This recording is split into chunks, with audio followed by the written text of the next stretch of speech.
Alright guys, welcome back to another episode. Today is part 2 of the Solix and Apex Beginner's Guide series. We're going to dive into how to get this unit on advanced mode, how to dive into these settings on side scan, down scan, and 2D with some added features from advanced mode to clear up the picture and get the best picture in those different modes, and how to get a picture of your family or you on your home screen so it's custom and not a factory picture on the back of that screen. So let's dive right into it. All right, guys, first thing, to get this unit into advanced mode, to get the most out of your unit and the most features, go back to the main menu, slide those two fingers down, click on the settings tab, go to the general window, and we're going to have angler mode. It comes factory on. We're going to go down to custom, advanced mode. Then we're going to exit out of there, and we're going to have more features on this screen, which we're going to talk about right now. All right, guys, the first thing I want to talk about is side imaging and the different settings you can get into to get the best, clearest picture for your SI Plus on these Solix and Apex units. The first thing is range. To quickly get to the range, you hit this plus or minus key, and you can adjust this range up and down on the bottom. You really want to adjust it out to wherever it starts getting black on the bottom. You can see it's very black out here past 200 feet. Since we're in about 40 foot of water, we're going to adjust this just slowly, just so you can see where that screen starts getting black. Still a little black. We're going to go out to about 100 feet or so, 96 feet. And we can see really well out to the left and right with a full screen without all the blackness. The next thing I want to talk about is your quick menu up here for side imaging. You click on that top left corner, and it's going to have all your different sensitivities and contrast and everything in this unit. One thing that is new on this unit is water column sensitivity, which is right here. So if you're in turbid water up near a dam or during an algae bloom, you could adjust this water column sensitivity, which is just this black part right here. You can get rid of the clutter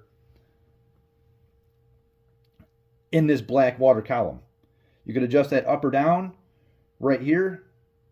If you're in really bad water, you could adjust that down to the -2 or 3, and it's going to get rid of a lot of that clutter in the water column. We're going to turn that off for now since this simulation doesn't have much water clutter. We're going to go up to sensitivity. I'm sure this simulation was filmed in clear water. A lot of times in clear water, you want to turn the sensitivity up. If you're in murky water, you want to turn the sensitivity down. We're going to crank this up to about 10 when you're in clear water. You can see the screen get brighter already. I like to turn this contrast down just a few notches to about 7 or 8. And you can see the picture's just so much sharper. Another thing we're going to go down to here is your sharpness. It comes factory set to off. I like to turn this to low, and it just gives you a little more detail in everything that you see. Click the sharpness on right there. Sharpness on low, and then you can just exit out of that, and you can see the screen's really bright. There's a lot of detail and everything. Now it has actually made the water column a little more pixelated. We're going to go down here, turn this water column sensitivity on -2, and we're going to see some of that go away. You can see the new screen. It's just delittered all that clutter in the screen. So you really want to get out there on whatever body you're in and adjust those sensitivities. If you're in a murky water situation, you'd want to do this exactly opposite. You'd want your sensitivity down to 0, or even in negative digits, -2 or 3, and your contrast up a little bit to almost 10. Your chart speed is always at your boat speed. So if you're moving around looking for structure, doing about 5 miles an hour, you can do it on 5. If you're doing 4 miles an hour, set it to 4. And that's pretty much it for the side imaging. Besides a couple of these quick tabs up here, you can change your color template. I do like the yellow, like the standard. You got your water column sensitivity, quick menu right here. And that's pretty much it for side imaging. Let's move on into the 2D. All right, guys, to get into this 2D view, we're going to go ahead and click up on our views button. I have this set in my favorites. If you don't know how to do that, you can check out that last video, how to set these favorites up. We're going to click on 2D, exit out of that. And the first thing I see is a lot of surface clutter on the top here. We get that a lot of times in the summertime when there's a lot of sun penetrating the water. And a new feature on these units is a surface clutter sensitivity. To get to that, we're going to get into our sonar, click on down to sonar options, and we have surface clutter right here. Brand new feature. We could turn this down when there's a lot of surface clutter down. We go down to 1 or 2, exit out of that, and we can see a lot of the surface clutter is taken away. Again, just like the down imaging and side scan, we could turn this sensitivity down a little bit or up a little bit depending on the clarity of the water. If it's clean water, sensitivity up. If it's dirty water, sensitivity down. We're going to turn this down just a hair. Get rid of some of that noise in the water. You can see we're seeing fish now and bait, but not getting a lot of clutter like we were seeing before. It cleared up a lot. We're only marking fish. Your contrast, you can turn this down a little bit as well. I think these units are overpowered just by a hair, and it's picking up a lot of stuff that's really not fish and just pieces of weeds that are in the water. So I like to turn the contrast and the sensitivity down a little bit.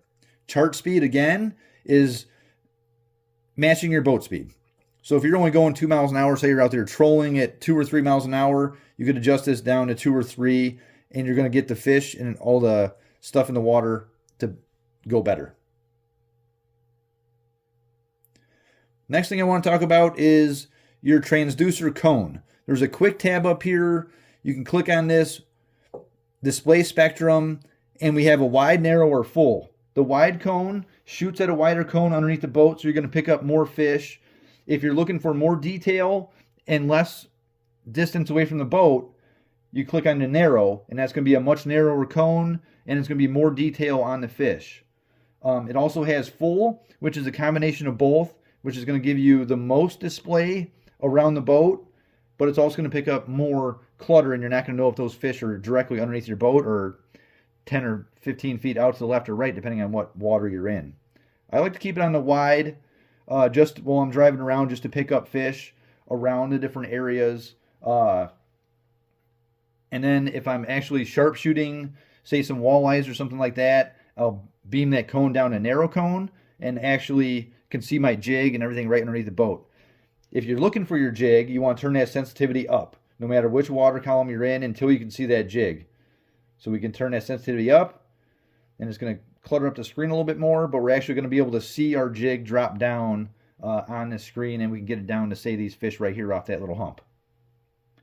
Now let's talk a little bit about the downscan. Again, downscan, you want to get to your views button. We're going to go down here to downscan.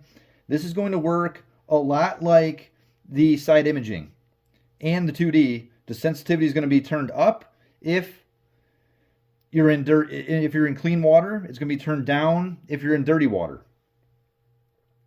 To get to that, you click on that quick menu up there. We can turn our sensitivity up a little bit, get that screen a little bit brighter and get things to pop out. Turn our contrast down 1 or 2.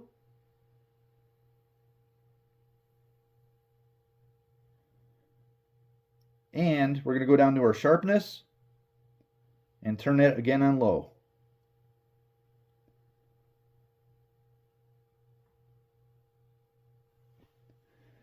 And you can see just the more detail in these rocks and see the bait fish. We can turn our water column sensitivity down a little bit. You can see there's a lot of disturbance down here. We can turn this down just a little bit.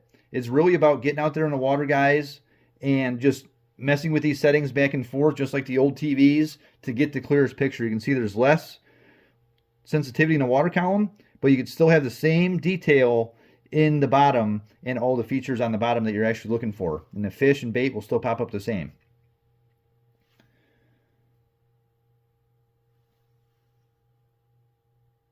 All right, guys, the first thing we're going to do is get this picture that you want on your custom screen on an SD card. If you go on your computer and just click on the picture that you want, view it, and you have to resize it to 1280 by 800.